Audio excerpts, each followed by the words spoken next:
வணக்கம். இன்று துறவு அதிகாரத்தின் 4வது பாடல்.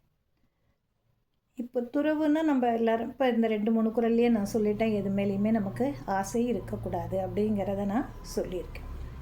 அது நம்மளுடைய நடைமுறைக்கு ஒத்து வராது. ஆனால் எது ஒத்து வரும்? நம்மளாம் துறவிகள் கிடையாது. ஆனால் ஒரு செயல் நம்மளும் துறவு மாதிரி ஒரு பற்றற்ற நிலைக்கு ஒரு சமயம் போவோம். எப்போ போவோம்? நோன்பு இருக்கிறோம் இல்லையா? விரதம் இருக்கும்பொழுது சாப்பிட மாட்டோம். அந்த ஒரு வேளையோ 2 வேளையோ நம்ம சாப்பிடாமல் இருக்கிறோம். விரத நாட்கள் எடுத்துக்கிறோம் இல்லையா? நீங்கள் மகா சிவராத்திரி எடுத்துக்கிறீங்க, ஏகாதசி விரதம் எடுத்துக்கிறீங்க, இல்லைன்னா கோவில்களுக்கு செல்லும்பொழுது விரதம் இருக்கிறீர்கள். இது மாதிரியெல்லாம் செல்லும்பொழுது நம்ம ஒரு சில பொருட்கள்லாம் சேர்த்துக்க மாட்டோம், சாப்பிட மாட்டோம். அதே மாதிரி படுக்கைனாலும் நம்ம சாதாரணமாக படுக்கக்கூடிய படுக்கையில் படுக்காமல் ஒரு துணி இல்லைன்னா ஏதாவது ஒரு துண்டு விரித்து போட்டு அது மேலே தான் படுத்துக்குவோம். செருப்பு போட மாட்டோம். இதெல்லாம் தற்காலிக பற்றுக்களை விடுது. தற்காலிகமாக கொஞ்ச நாளைக்கு அந்த விரதம் இருக்கிற வரைக்கும் பற்றி விட்டு விடுகிறோம். ஆனால் துறவுக்கு என்னென்னா எல்லாத்தையுமே எப்பயுமே விட்டுறணும்.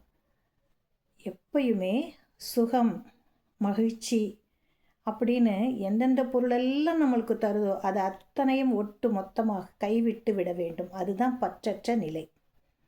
அதுதான் இயல்பு. அதுதான் துறவின் இயல்பு.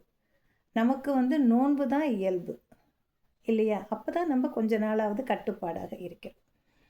ஆனால் எல்லாவற்றிலையும் நான் பற்ற விட்டுட்டேன்னு சொல்லக்கூடிய துறவிகள் கூட ஏதாவது ஒரு சிறு பொருளின் மேல் ஆசை வைத்து விட்டால் அந்த ஆசையானது அடுத்தடுத்த ஆசைகளை தொடர்ந்து ஒரு சங்கிலி மேலே உங்களுக்கு கொடுத்துக்கிட்டே இருக்கும்.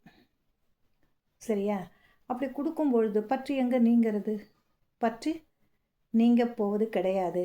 மாறாக அது ஒரு மயக்க நிலையை தோற்றுவித்து அடுத்த பிறவிக்கு ஒன்று கொண்டு போய் சேர்த்துரும். ஏன்னா இந்த பிறவியில் தான் நம்ம எல்லாத்தையும் அனுபவிக்கலையே. அடுத்த பிறவி வேணும்னு நினைப்போம்ல. ஐயோ எனக்கு இதெல்லாம் வேணும் அப்படின்னு நினைங்க.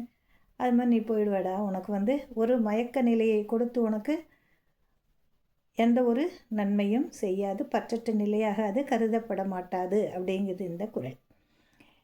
இயல்பாகும் நோன்பிற்கு ஒன்றின்மை உடைமை மயலாகும் மற்றும் பெயர்த்து. இயல்பாகும் நோன்பிற்கு ஒன்றின்மை உடைமை மயலாகும் மற்றும் பெயர்த்து. மயல் அப்படின்னா மயக்கம். ஒரு பொருளின் மேல் நாம் பற்று வைத்தால் கூட அது நம்மை அந்த பொருளின் மேல் ஈடுபாடு கொள்ளச் செய்யும். அப்போ ஒன்று ஒன்றா நமக்கு அந்த ஆசைகள் மேலோங்கும். அதனால தான் துறவு மேற்கொள்ளுபவர்கள் எந்த ஒரு பொருள் மேலும் பற்று கொள்ளாமல் இருக்க வேண்டும். அதுதான் உண்மையான துறவு. சரியா? அடுத்த குறளில் மீண்டும் நாம் சந்திக்கலாம். நன்றி.